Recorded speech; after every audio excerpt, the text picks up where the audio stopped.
Alright guys, welcome to another beer review.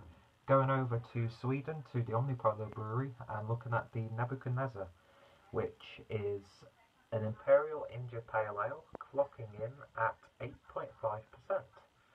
So yeah, named after the King of Babylon, or the ship from the Matrix, however you want to look at it. And yeah, as always, striking artwork on the label. And yeah, best before date is 17th of the 2nd, 2017. So still got some legs on it. So a double IPA. I do love myself an IPA. And yeah, the whole world's going crazy for double IPAs right now. So I'm just going to pour it all in. Maybe give it a little bit of a swizzle. Oh, look at that.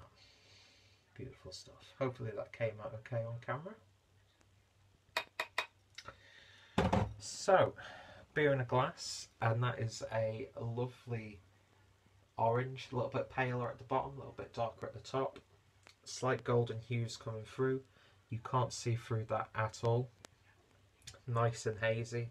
Nice slow amounts of carbonation going up to about that, just over a finger's worth of a white foamy fluffy head. And yeah, certainly looks the part. Let's give it a sniff.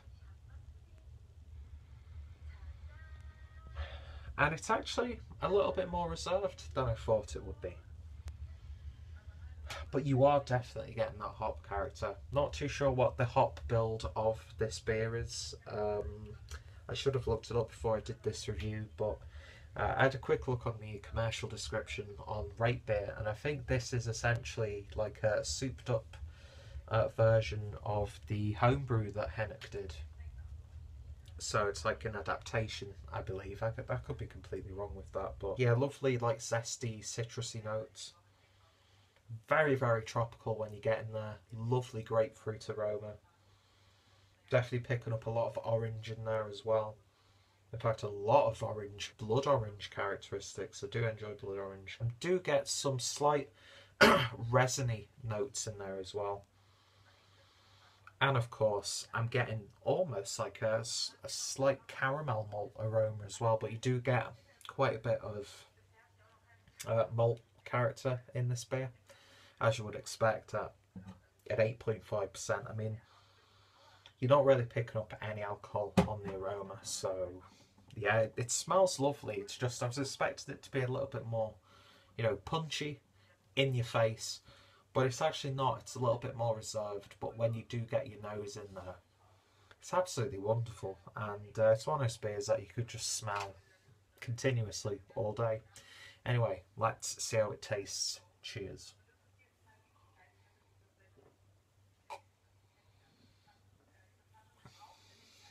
That's a bit of an awkward gulp there, wasn't it? It smells a little bit reserved and laid back, but when you drink it, you instantly hit with this almost raging hop character. Definitely a bitter beer throughout. Starts off strong, gets a little bit tamer, and then rests nice and strong again on the back end. Lovely sort of velvety feel to it. A lovely full-bodied double IPA. Not remarkably heavy or anything like that, but it's got a real sense of girth to it and a real presence on the palate. You do get that slight alcohol flavour on the back end, as to be expected, but you know that this is an 8.5% beer, and as fruity and as zesty as it is, it demands that you respect and just take your time with it, enjoy every mouthful. And now it's making me salivate as I'm talking. It's weird. It's a beautiful beer. I know right now it's all the rage to have these New England style orange juice beers, but if you just want a lovely adult, mature, old school double IPA, then this is exactly what you want. I'm saying it's ferocious, but the more you drink it, it's amazingly,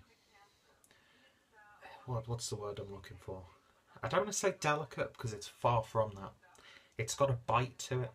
You get a really lovely orange flavour in there. definitely get a hell of a lot of grapefruit, to the point it almost tastes like an actual grapefruit flavour in there. Lychee, definitely a tropical palate.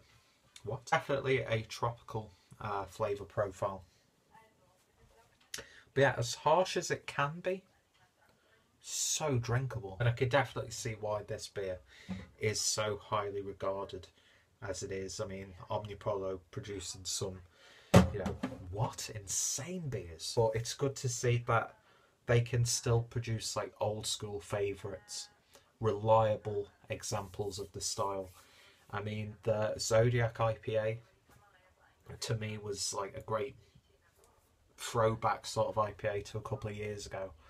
And if I'd have drank it back then, it would have, you know, blown me away. It would have been a revelation. But now, in this current climate, even though I've not really tried too many of these New England style IPAs, I mean, I've tried a couple, and I have seen the IPA itself sort of evolve, especially here in Europe. So it's great to see that these beers are still available, and it's not just following the trend after trend after trend after trend. They've got a reputation for producing great beers, because this is one of those great beers. And if you love your powerful double IPAs that are powerful but still drinkable at the same time, offer you a lot of character but are never overly complex, then this is an absolutely wonderful example of a double IPA. And lovely warmth as it goes down. So, you know, when it's those colder months and you want that tropical hit, but you also want that warming sensation, you're going to get it from this beer. It's definitely up there with some of the best double IPAs that I've ever tried. And yeah, I just love how simple it is at the same time. It's not trying to be anything else. It's just a good old-fashioned, hit you in the face double IPA. And I could see this beer being popular in 5 years from now, 10 years from now, and no matter what the, you know, flavour of the month might be. And yeah, it's one of those beers that I would happily pick up again. And yeah, can't really fault it too much. So in terms of a rating, I'm going to give this one a 9 out of 10. I think it's absolutely lovely. I just love the presentation of the beer. I just love the execution of the beer, and I've yet to be unimpressed with anything that Hennick has produced, because he knows how to brew a beer. And I know some people are a little bit on the fence whether or not they like the fact that he sort of pushes borders of what a beer actually is. But you know what? It keeps this whole thing interesting. It brings new ideas, it creates new discourse, and thankfully the alcoholic beverages he produces are fucking tasty. So that's the important thing. So if you have tried this one, a beer definitely worthy for the King of Babylon. So if you've tried this one, a beer that is definitely worthy of the King of Babylon, then let me know your thoughts, opinions. What have I missed out with this one? So yeah, 9 out of 10. If you've tried it, let me know your thoughts, opinions. What have been some of your favourite Omnipollo beers? And if any of my cohorts have reviewed this, their reviews will be included in the description box down below. And at this point, I've only got one more Omnipollo beer left, but I think it's going to be a damn special one. And you will have probably seen it before this one has been uploaded, so that's a little bit awkward. Anyway, thank you guys for watching, and hopefully see you later. Cheers.